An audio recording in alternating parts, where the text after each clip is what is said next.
Buenas tardes, continuando con los videos cortos de geotecnia, vamos a hablar de muros de gravedad y el tema específico diseño en lo que tiene que ver con los empujes que actúan para poder diseñar el muro. Previamente se tuvo que haber hecho la revisión de las presentaciones en PowerPoint que se enviaron hace unos días, específicamente las de tipos de muros de contención y diseño de muros de gravedad. Esto hace como parte de un complemento. Aquí rápidamente vamos a hablar entonces de la manera como se manejan los empujes. Todos nos acordamos que habíamos visto que si tengo un muro de altura H, pues hay un empuje estático que me produce la tierra, que se propaga en profundidad de una manera triangular. Si hay una sobrecarga en el terreno, se me produce un diagrama de esfuerzo rectangular. Y un punto nuevo en este video es la carga sísmica, que de acuerdo a las teorías que se manejan en la literatura, se representa como un triángulo invertido al de la carga estática. Este sería el de la carga dinámica. El punto de aplicación, entonces, de acuerdo a esas teorías, en este caso vamos a hablar del método AASHTO.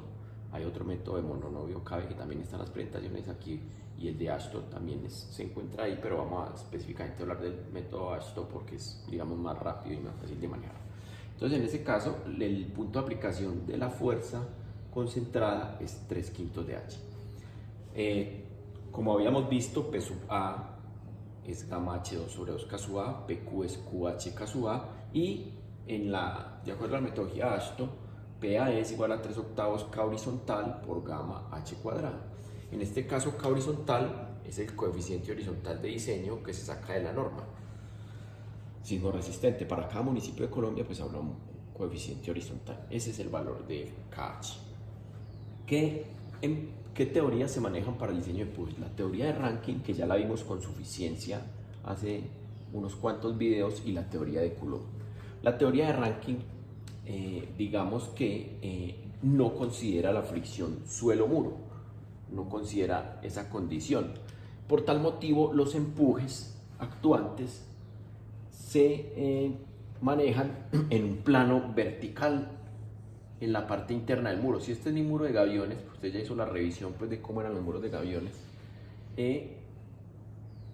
Hay un plano vertical ubicado en la parte más interna del muro. En este caso, la parte más interna del muro es acá. Entonces, imaginariamente habría un plano vertical y ahí es donde actúan todas las fuerzas, todas las que vemos acá.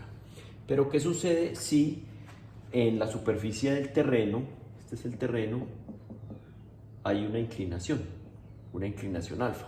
Entonces, en ese caso, P sub A ya no actúa, o las fuerzas actuantes ya no actúan de manera horizontal, sino que actúan con una inclinación que depende de ese ángulo del talud, llamémoslo así, aguas arriba del muro. Ese ángulo lo llamamos alfa, y la inclinación de las fuerzas actuantes también tendrán un valor de alfa.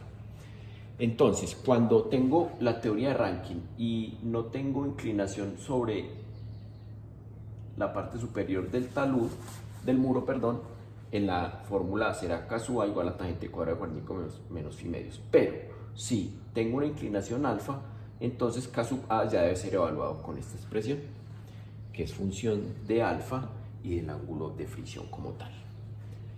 Entonces, todas estas fuerzas actuantes ya no actuarán de manera horizontal, sino que actúan con una inclinación alfa. Entonces, ellas tendrán su componente vertical y su componente horizontal.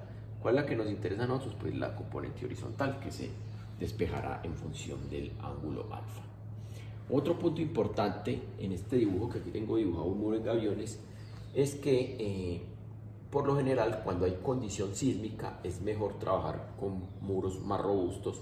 Por tal motivo, la base debe ser aproximadamente igual al 80 o al 100% de la altura como tal. Hablando de la altura, también hay que tener unas consideraciones. Una cosa es la altura del muro, que cuando no hay inclinación del talud, la altura del muro coincide con la altura de los análisis. Y otra cosa es cuando hay una inclinación del talud.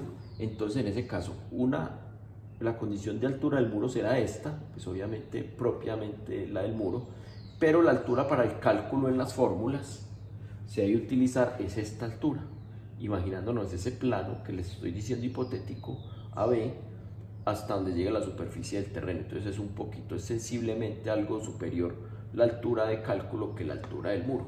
Esa altura de cálculo pues se utiliza para las evaluaciones de los diferentes empujes como tal. Entonces, en conclusión, la teoría de Rankine no maneja fricción suelo-muro. Las fuerzas actúan sobre un plano vertical y ese plano vertical se ubica en el extremo interior del muro. Ahora vamos a hablar de la teoría de Coulomb. La teoría de Coulomb sí considera fricción suelo-muro. Entonces ya, en este caso tengo dibujado un muro en ciclopio, ya la fuerza actuante P sub A no trabaja o no actúa sobre un plano vertical en la parte interior del muro, sino que ya la fuerza actuante actúa propiamente en el muro, porque sí hay fricción suelo-muro. Pero ¿qué sucede?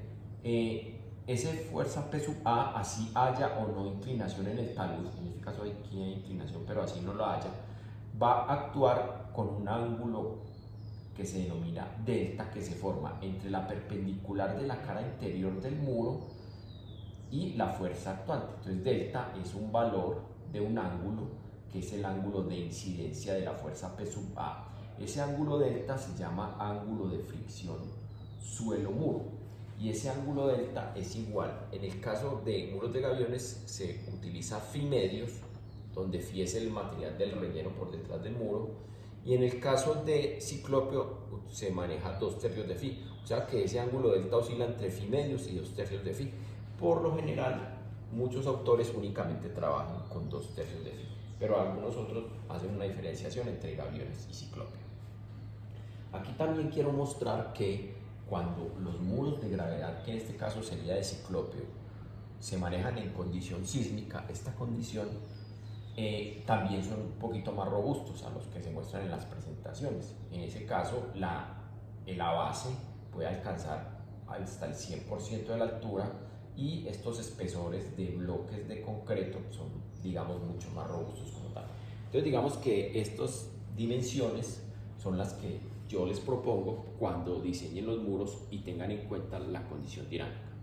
Pero siguiendo con la teoría de Coulomb, K sub A, pues K sub A ya no será esta forma de calcular, sino que la expresión de Coulomb será con estos valores donde hay unos ángulos. El ángulo phi pues será el ángulo de fricción que está rellenando el muro por detrás.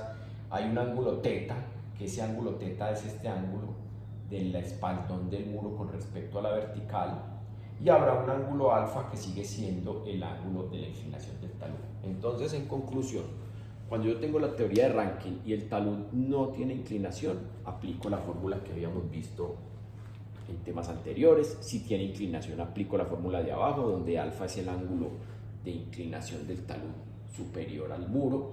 Y si va a aplicar la teoría de Coulomb, la fuerza actuante, independientemente de que tenga inclinación o no el talud, se debe calcular con un K sub A que depende de la inclinación del espaldón del muro y depende de un ángulo delta, que ese ángulo delta es un ángulo de fricción suelo-muro como tal. Entonces, como pueden ver ustedes, las fuerzas actuantes, su manera de incidencia sobre el muro dependen de las teorías que estemos manejando. Es indistintamente problemático trabajar con una teoría o la otra. La única es que hay que tener la precaución en el análisis como tal. Muchas gracias.